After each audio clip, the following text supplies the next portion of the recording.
আসসালামু আলাইকুম and hello everyone, আশা করি সবাই অনেক ভালো আছো। আমি তোমাদের ইংলিশের ইনস্ট্রাক্টর হাসনানুর সেজান, বর্তমানে ঢাকা বিশ্ববিদ্যালয়ে পড়াশোনা করছি এবং 10 মিনিট স্কুলের পক্ষ থেকে তোমাদের সবার সামনে আজকে হাজির হচ্ছি এইচএসসি ইংলিশ ফার্স্ট পেপারের একটা ক্লাস নিয়ে।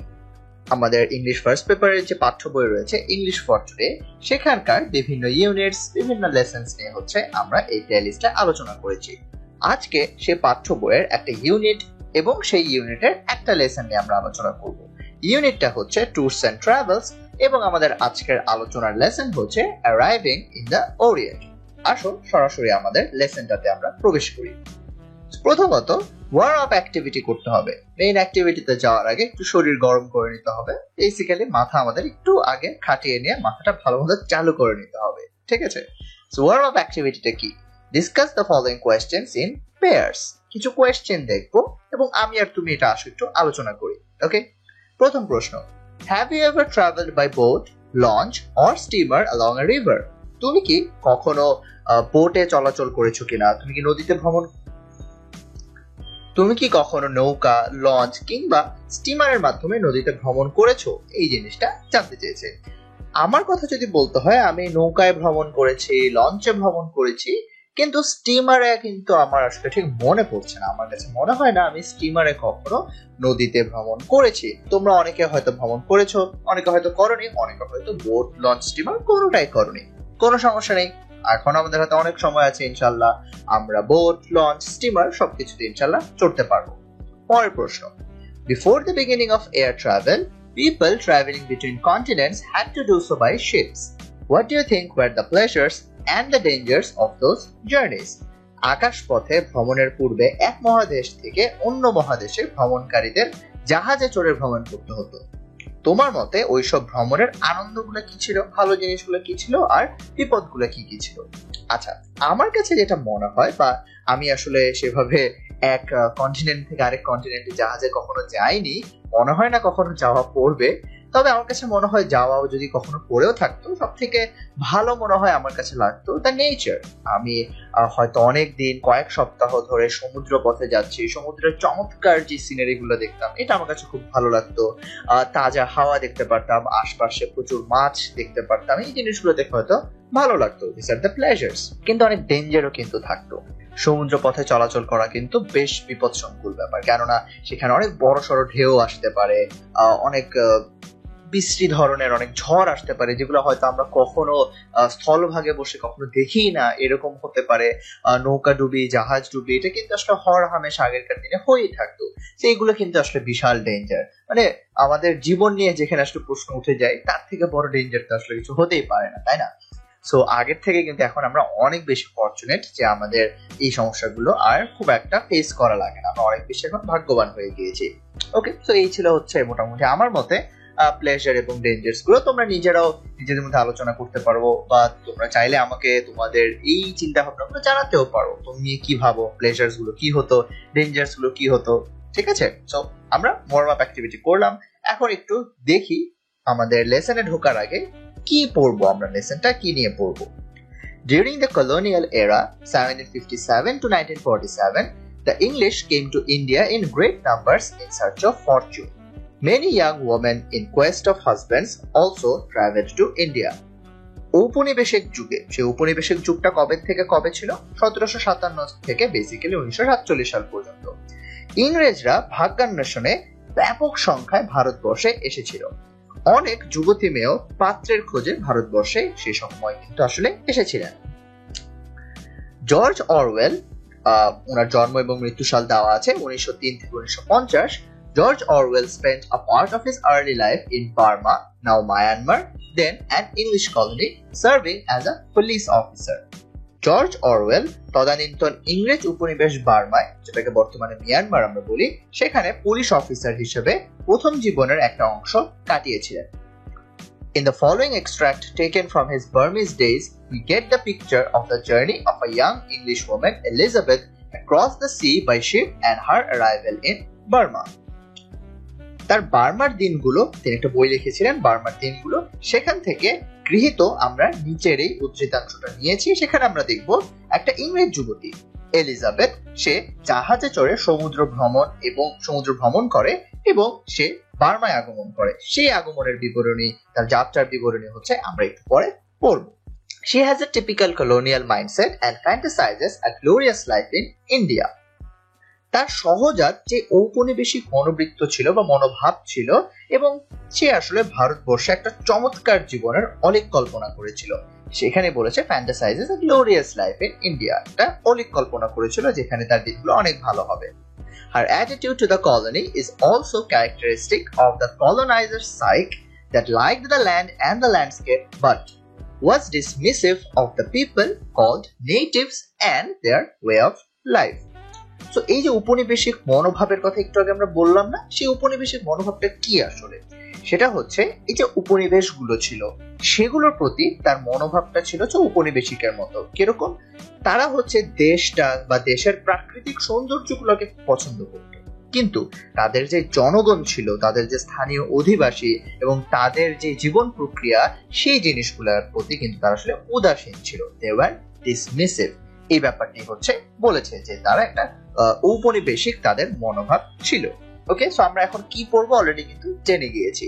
আমরা হচ্ছে এলিজাবেথ নামের একজন তরুণীর, একজন মহিলার একটা ভ্রমণ কাহিনী পড়বো। সে কিভাবে ইংল্যান্ড থেকে ভারতবর্ষে এসেছিল ভাগ্যান্বেষণে।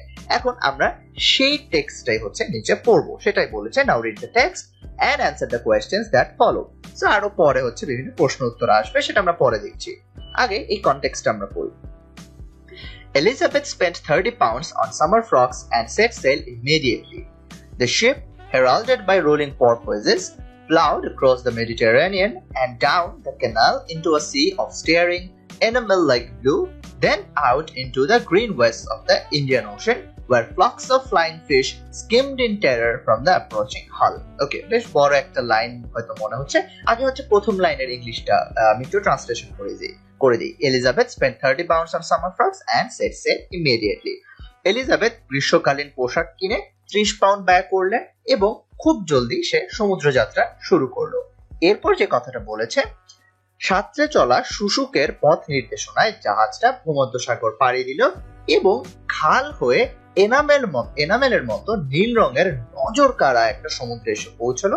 তারপর সেই সমুদ্রটা পার হয়ে ভারত মহাসাগরের সবুজ অঞ্চলে এসে উপস্থিত হলো, যেখানে আগমনরত জাহাজের ভয়ে উড়ন্ত মাছের দলগুলো দ্রুত সরে পড়ছিল।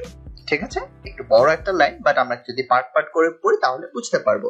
এই যে হেরাল্ডেড বাই রোলিং পরপয়েজেস, এটাই পরপয়েজেস মানে হচ্ছে বেসিক্যালি শুশুক, হেরাল্ডেড মানে হচ্ছে পথ দেখানো। মেডিটেরিয়ান হচ্ছে সেই ভূমধ্যসাগর, সেটা আমরা পড়েছি যে শুশুকেরা পথ দেখিয়ে দিল। ভূমধ্যসাগর পাড়ি দিয়ে হচ্ছে আমরা এনামেলের মতো একটা ব্লু ক্যানেল, একটা খালে চলে আসি।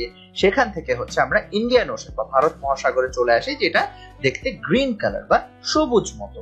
সেখানে আসার পরে জাহাজের ভয়ে কি দেখতে পাই? Flocks of flying fish skimmed in terror. জাহাজ দেখে উড়ন্ত মাছের যে দল, তারা ভয় পেয়ে সরে যায়। অনেকে হয়তো জিজ্ঞেস করতে পারো যে মাছ তো আসলে উঠতে পারে না, বাট কিছু কিছু মাছ আছে, ফ্লাইং ফিশ বলে একটা মাছ আছে, যারা হচ্ছে আসলে পানির উপর দিয়ে উড়ে এসে কিছুটা উড়ে এসে দূরে যে পরে। আমরা যারা লাইফ অফ পাই মুভিটা দেখেছি, সেখানে হয়তো এই ফ্লাইং ফিশটা অনেক সময় দেখেছিলাম, রাইট? একটা সিন আছে যেখানে হচ্ছে এই ফ্লাইং ফিশ গুলো পায়ের ছোট নৌকার উপর দিয়ে উড়ে উড়ে যাচ্ছিল, সেখান থেকে সে বিভিন্ন মাছ ধরে। যারা আমরা মুভিটা দেখেছি হয়তো চিনতে পারি, যারা দেখিনি এখনো কিন্তু আমরা ইউটিউবে জিনিসটা জাস্ট ওই সিনটুকু সার্চ করে দেখতে পারি। লাইফ অফ পাইয়ে এই এরকম একটা সিন রয়েছে যেখানে বিভিন্ন ফ্লাইং ফিশ দেখা যাচ্ছে। Anyway, moving on. At night, the waters were phosphorescent and the wash of the bow was like a moving arrowhead of green fire. Elizabeth loved the life on board ship.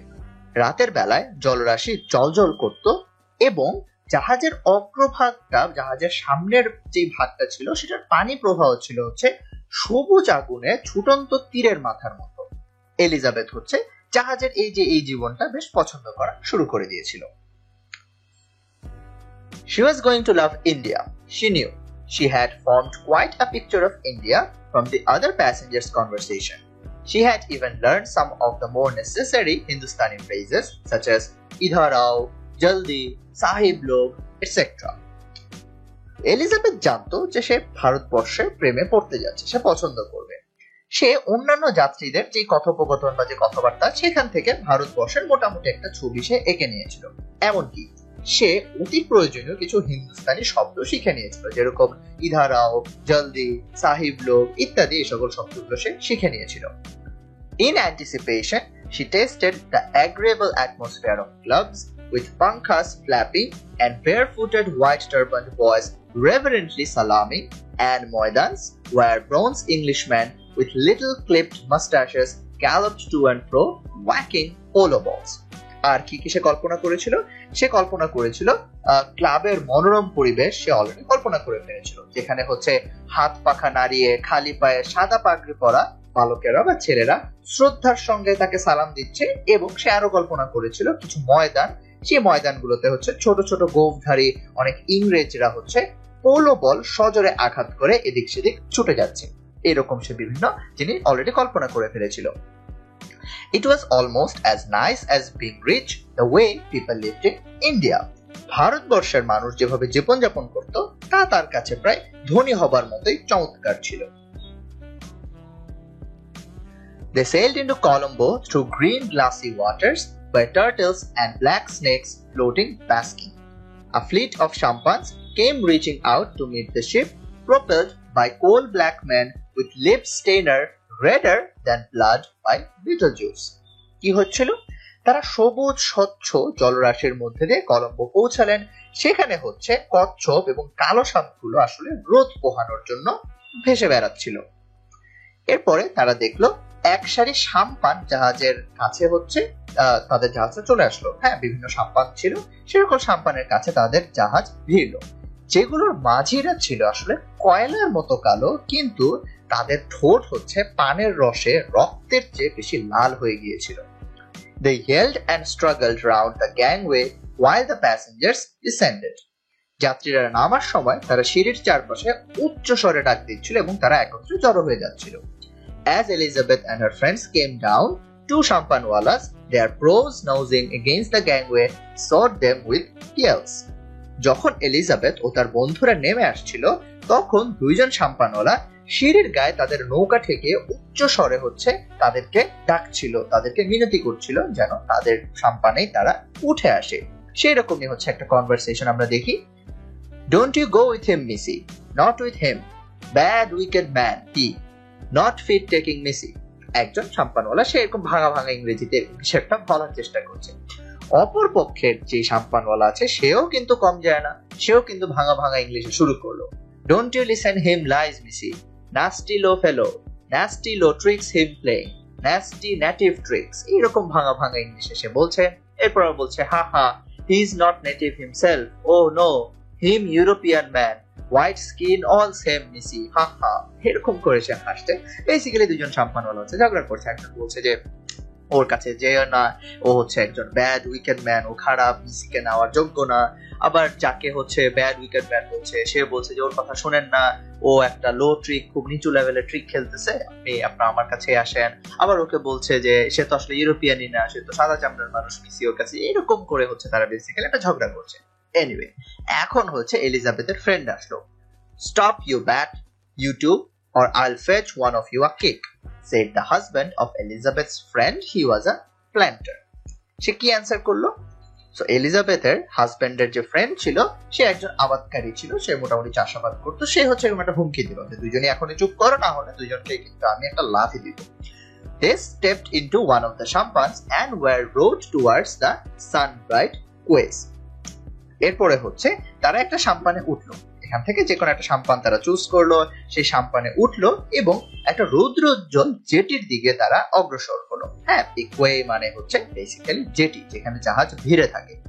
And the successful champanwala turned and discharged at his rival a mouthful of spittle, which he must have been saving up for a very long time. এখন যেই সাম্পানওয়ালা আসলে সফল হলো, সেই সাম্পানওয়ালা হচ্ছে ঘুরে তাকালো এবং তার প্রতিদ্বন্দ্বীর দিকে তাকিয়ে সে এক মুখ ভর্তি থুতুর দলা ফেললো। নিশ্চয়ই সে হচ্ছে এই থুতুটা অনেকক্ষণ ধরে জমিয়ে রেখেছিল। It's just sort of a joke, যেটা হচ্ছে লেখক মিন করলেন। অনেকক্ষণ ধরে হয়তো থুতু জমিয়ে রেখেছিল, এতগুলো থুতু সে ফেললো তার প্রতিদ্বন্দ্বীর দিকে তাকিয়ে, এরকমই একটা জিনিস মিন করার চেষ্টা করলো।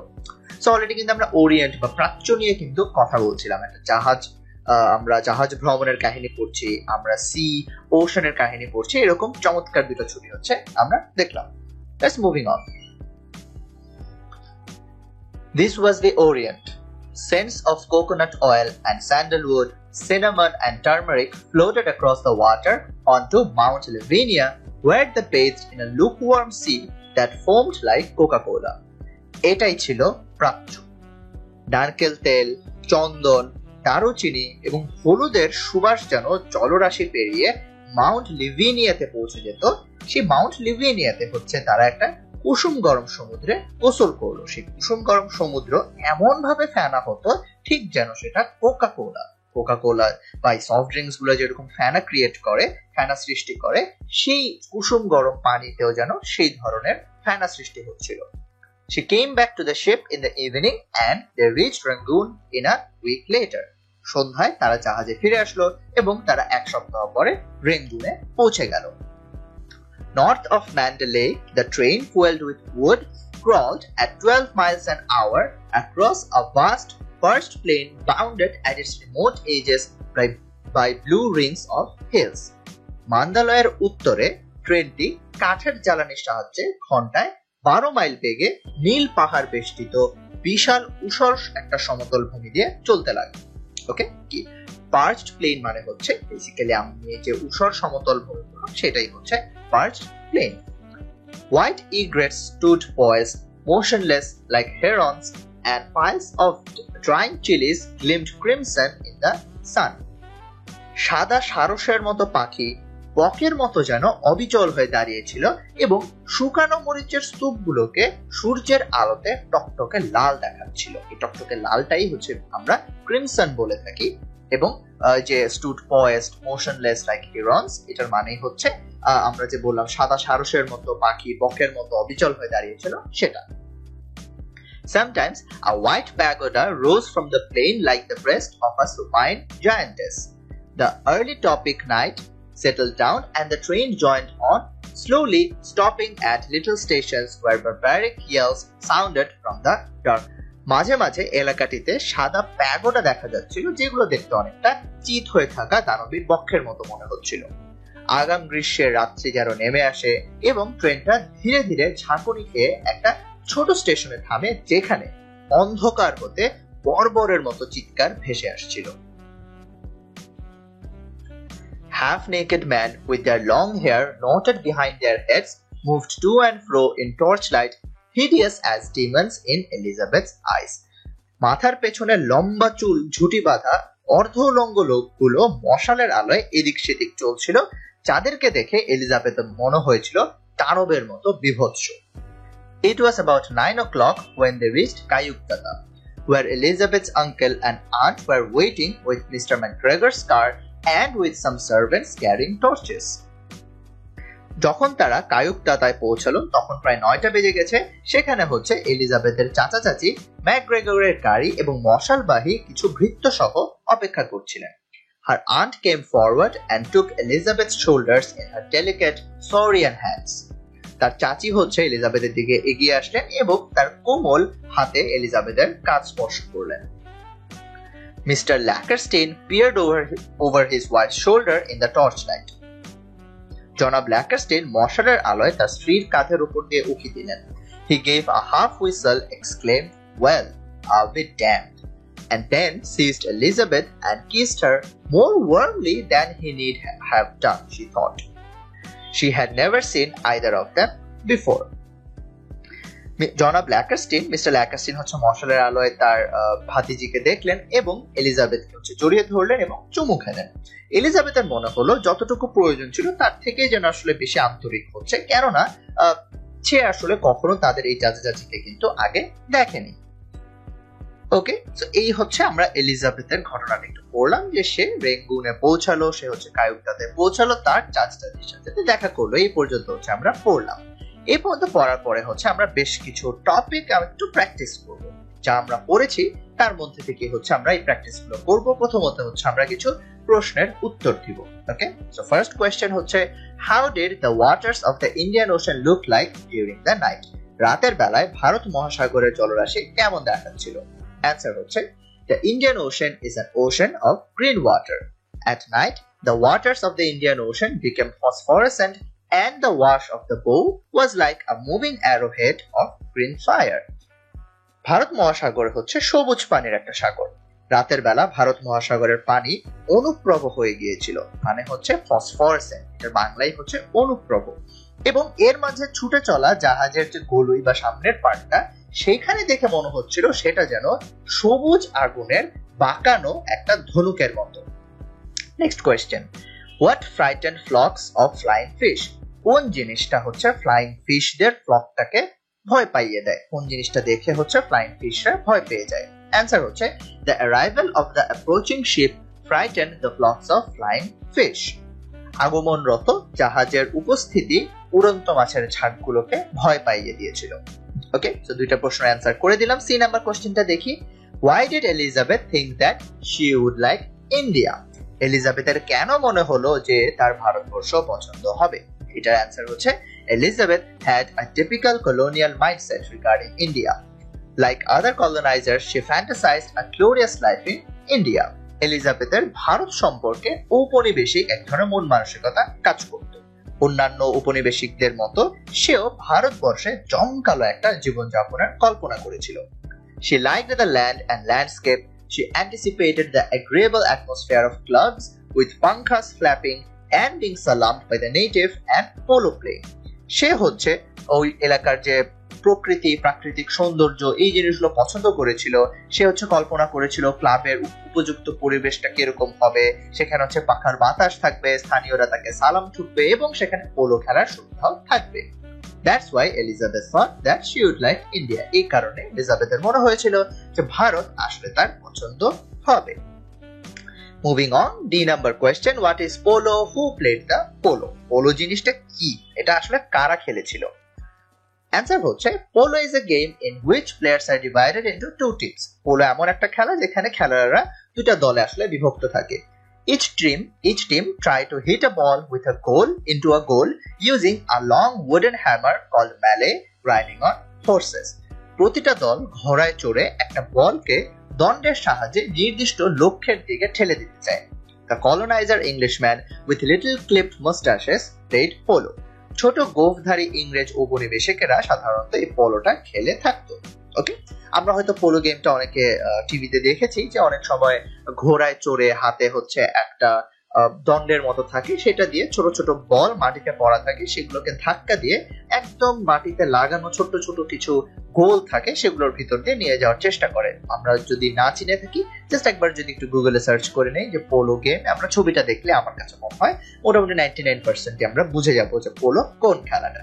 অলরাইট, সো এটার অ্যান্সার করলাম। আমরা হয়তো পোলো খেলাটা অলরেডি চিনেও গিয়েছি। নেক্সট যে কোশ্চেনটার অ্যান্সার করব সেটা হচ্ছে, what did the shampanwalas fight for? শাম্পানওয়ালারা কিসের জন্য লড়াই করছিল? অ্যান্সার হচ্ছে, whenever any ship anchored at the quay, a fleet of sampans came near to have passengers. যখন সেখানে কোনো জাহাজ এসে নোঙর করত জেটিতে, তখনই এক ঝাঁক সাম্পান এসে যাত্রীদের তোলার জন্য হাজির হতো। The শাম্পানওয়ালাস yelled and struggled round the gangway. শাম্পানওয়ালারা চলার পথ ধরে সমানে লড়াই করত এবং তার চিৎকার করে যাত্রীদের ডাকতে থাকতো। When Elizabeth and her friends came down, the two Shampanwalas started fighting to have them as passengers. যখন এলিজাবেথ ও তার বন্ধুরা নেমে এলো, তাদেরকে যাত্রী হিসেবে তোলার জন্য দুইজন শাম্পানওয়ালা লড়াই শুরু করেছিল। ওকে, এই কারণে হচ্ছে শাম্পানওয়ালারা ফাইট শুরু করে। Next question, where did Elizabeth go from Rangoon? Elizabeth Rangoon থেকে কোথায় গিয়েছিল? অ্যান্সার হচ্ছে, Elizabeth came to colonize India by ship to enjoy it. Indeed, she visited Myanmar. From Rangoon, Elizabeth went to Kayukdada.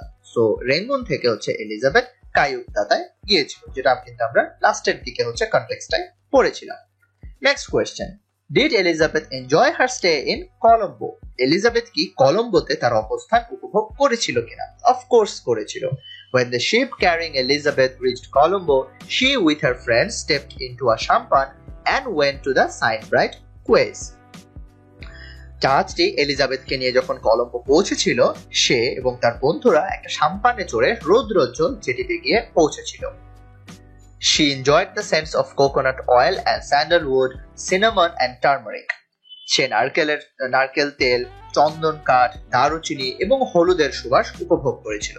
She floated across the water on the Mount Lavinia, where they took shower in lukewarm sea that foamed like Coca-Cola.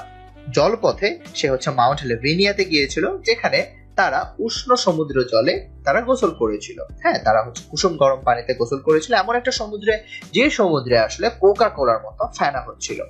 Thus Elizabeth enjoyed a lot in Colombo. তাহলে আমরা বুঝতে পারছি Elizabeth নিশ্চয়ই কলম্বোতে অনেক অনেক অনেক উপভোগ করেছিল।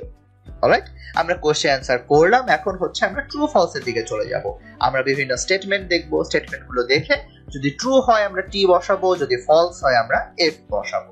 ওকে, সো ফার্স্ট কথাটা, Elizabeth unwillingly undertook the sea voice.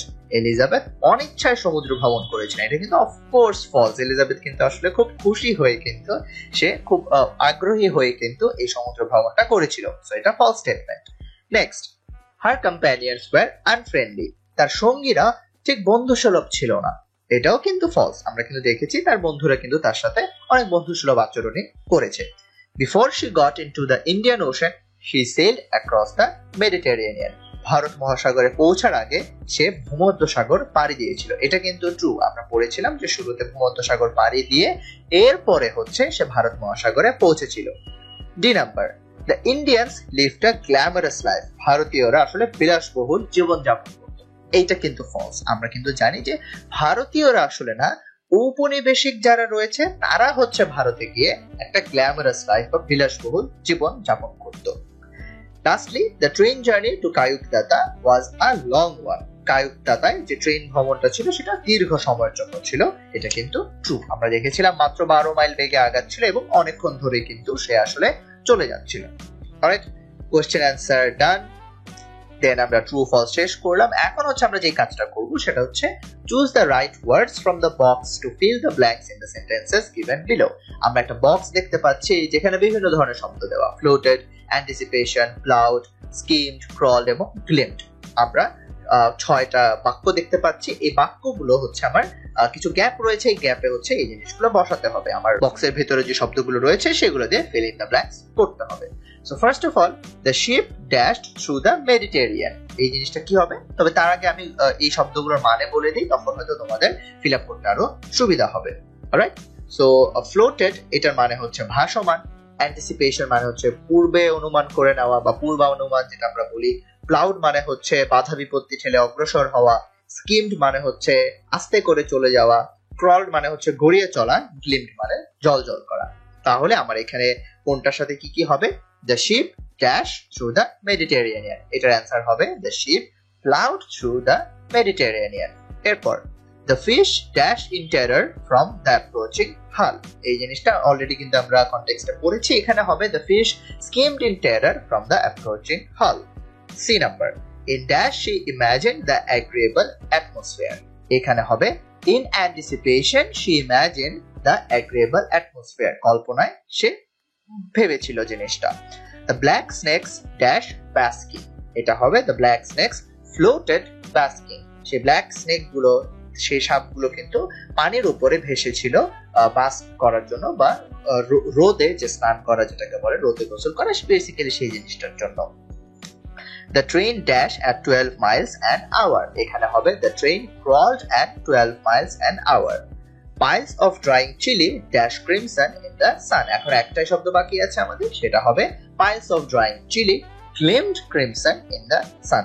চকচকে একটা আভা দিয়েছিল। অলরাইট, আমরা এখন যে কাজটা করব সেটা এই কোশ্চেনটার অ্যানসার করব। What colours and spices have been mention in the passage. অনুচ্ছেদে তো আমরা বিভিন্ন ধরনের রং, বিভিন্ন মশলার কথা পড়েছিলাম। আমাদের কাছে সেটাই জানতে চেয়েছে কোন কোন রং এবং কোন কোন মশলার কথা উল্লেখ ছিল। Answer several colors and spices have been mentioned in the passage. The mentioned colors are enamel like blue, green, phosphorescent, black, red, crimson, white etcetera. এগুলো আমার কালার গুলো উল্লেখ ছিল। আর কোন ধরনের স্পাইস বা মশলার কথা উল্লেখ ছিল? সিনামন, টারমারিক এবং চিলি। এই তিনটা আমার স্পাইস এবং বিভিন্ন ধরনের কালার্স বা রঙের কথা কিন্তু বলা হয়েছিল। অলরাইট, এখন নেক্সট প্র্যাকটিস সেশনটা হচ্ছে give synonyms of the following ওয়ার্ডস। নিচে কিছু শব্দ দেওয়া রয়েছে, সেগুলোর সিনোনিম বা সমার্থক শব্দ আমাকে এখন বের করতে হবে। সো প্রথম যে শব্দটা সেটা দেওয়া হচ্ছে ডেলিকেট। ডেলিকেট বেসিক্যালি হচ্ছে কোমল, ঠিক আছে? ডেলিকেট মানে কোমল, ভঙ্গুর, এই জিনিসগুলো হচ্ছে ডেলিকেট মিন করে। তাহলে এটা সিনোনিম কি হতে পারে? ফ্র্যাজাইল, ভঙ্গুর, আমরা মাত্রই পড়লাম। ওয়ার্মলি, এটার মানে হচ্ছে আন্তরিকভাবে বা উষ্ণভাবে, এটার সিনোনিম হতে পারে হচ্ছে কর্ডিয়ালি। ডিসচার্জ মানে হচ্ছে কোনো কিছু অব্যাহতি দেওয়া বা কোনো কিছু ছুঁড়ে ফেলে দেওয়া, তাহলে এটার সিনোনিম কি হতে পারে? ডিসচার্জের সিনোনিম হতে পারে রিমুভ বা সরিয়ে ফেলা। লুকওয়ার্ম মানে হচ্ছে কুসুম গরম। কুসুম গরম, এটার সিনোনিম হতে পারে কি? টিপিড, মানে টিপিড মানে হচ্ছে অল্প, কম। হিডিয়াস, এটার মানে বিভৎস, তাহলে এইটার সিনোনিম হতে পারে অকওয়ার্ড। সুপাইন মানে হচ্ছে চিত হয়ে থাকা বা চিত হয়ে শুয়ে থাকা, এটাই আমরা সিনোনিম হিসেবে বলতে পারি lying flat on back. Perched মানে হচ্ছে একদম রোদে পুড়ে ছারখার হয়ে গিয়েছে, আমার ঊষর হয়ে গিয়েছে সেই জিনিসটা, তাহলে পার্চড এটার সিনোনিম হতে পারে হচ্ছে স্কর্চড বা ঝলসে যাওয়া, ঠিক আছে? ঊষর হয়ে যাওয়া বা ঝলসে যাওয়া। অলরাইট, সো আমরা সিনোনিম গুলো বের করলাম। এখন হচ্ছে আমাকে ছোট্ট একটা কাজ করতে হবে। The narrator has on several occasions compared one thing with another using the word like. হ্যাঁ, বক্তা বেশ কয়েকটা জায়গাতে হচ্ছে লাইক এই শব্দটা ব্যবহার করে একটা বস্তুর সাথে আরেকটা বস্তুর তুলনা করেছে। যেরকম সে বলেছে sea foam has been for example sea foam has been compared to coca-cola, যেরকম সমুদ্রের ফেনাকে সে হচ্ছে কোকা কোলার সাথে তুলনা করেছে। আমাদেরকে এরকম আরো 5টা এক্সাম্পল, 5টা উদাহরণ এই টেক্সটটা থেকে নিয়ে আসতে হবে, যেখানে লাইক শব্দটা দিয়ে হচ্ছে আমার বিভিন্ন বস্তুর সাথে বিভিন্ন বস্তুর তুলনা করেছে। ওকে, অলরেডি আমরা পড়েছি, এরকম জায়গা থেকে আমাদেরকে এটা নিয়ে আসতে হবে। ওকে, সো আমরা হচ্ছে খুঁজে পেতে যে 5টা পেয়েছি। প্রথমত enamel like blue, এই কথাটা বলা আছে, মানে এনামেলের মতো নীল।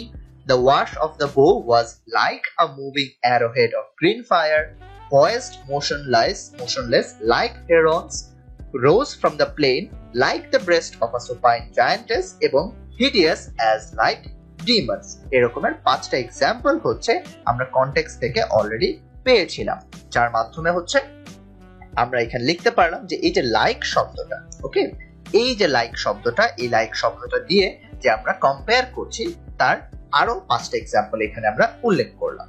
ওকে, সো এই ছিল হচ্ছে আজকে আমাদের ক্লাসের আলোচনা। আমরা হচ্ছে এলিজাবেথ নামের একজন তরুণীর একটি কাহিনী পড়লাম, যেখানে আমরা দেখলাম সে হচ্ছে ইংল্যান্ড থেকে ভারতবর্ষের দিকে যাত্রা করে, কেননা সে হচ্ছে একটা বেশ জাঁকজমকপূর্ণ জীবন সে লিড করতে চায়। এই কারণে সে সমুদ্রপথ পাড়ি দিয়ে কলম্বো গেল, সেখান থেকে রেঙ্গুন গেল, সেখান থেকে সে আয়ুবদাতায় গেল, এরকম বিভিন্ন জায়গায় সে কিভাবে ভ্রমণ করেছে, কি কি দেখেছে, এই সকল চমৎকার বিবরণী হচ্ছে আমরা প্রথমে পড়লাম। পড়ার পরে হচ্ছে আমরা বিভিন্ন প্রশ্নের উত্তর করলাম, আমরা ট্রু ফলস দেখলাম, আমরা হচ্ছে বিভিন্ন ফিল ইন দ্য ব্ল্যাঙ্কস করলাম। ফিল ইন দ্য ব্ল্যাঙ্কস করার সময় কিন্তু আমরা বিভিন্ন শব্দের মানে জেনে নিয়েছিলাম। এরপর হচ্ছে আমরা ছোটখাটো কিছু প্রশ্নের অ্যান্সার করলাম, যেরকম কোন কোন ধরনের স্পাইসের কথা বলা ছিল, কোন কোন ধরনের কালার্স এর কথা বলা ছিল, এটা জিজ্ঞেস করেছিল যেন আমরা আসলে আরো ভালোভাবে বুঝতে পারি যে লেসনটা কিভাবে লেখা হয়েছিল। দেন আমরা বিভিন্ন শব্দের সিনোনিম বা সমার্থক শব্দ পড়লাম, আমাদের ভোকাবুলারিটাকে এনরিচ করলাম, এবং লাস্টলি হচ্ছে আমরা কিভাবে লাইক এই শব্দটা ব্যবহার করে তুলনা করতে পারি সেটা শিখলাম। তাহলে দৈনন্দিন জীবনে কিন্তু আমরা প্রায় প্রত্যেকটা জিনিসই, এই যে ভোকাবুলারি শিখলাম, এই যে লাইক ব্যবহার করে কিভাবে কাজ করতে হয়, এই জিনিসগুলো শিখলাম, এগুলো আমাদের জীবনে অনেক কাজে দিবে। সো আই হোপ আমরা আজকের ক্লাসে প্রত্যেকটা জিনিস খুব ভালো মতো বুঝতে পেরেছি। যদি তেমনটা হয়ে থাকে, that will be all for today guys. Thank you very much. ইনশাআল্লাহ তোমাদের সাথে নেক্সট কোন ক্লাসে আবার দেখা হবে। স্কিল আর পড়ালেখার জন্য যা কিছু প্রয়োজন একটি অ্যাপেই পাওয়া যাবে সকল সলিউশন। 10 মিনিটস নিয়ে যে কোনো জিজ্ঞাসায় কল করুন 16910।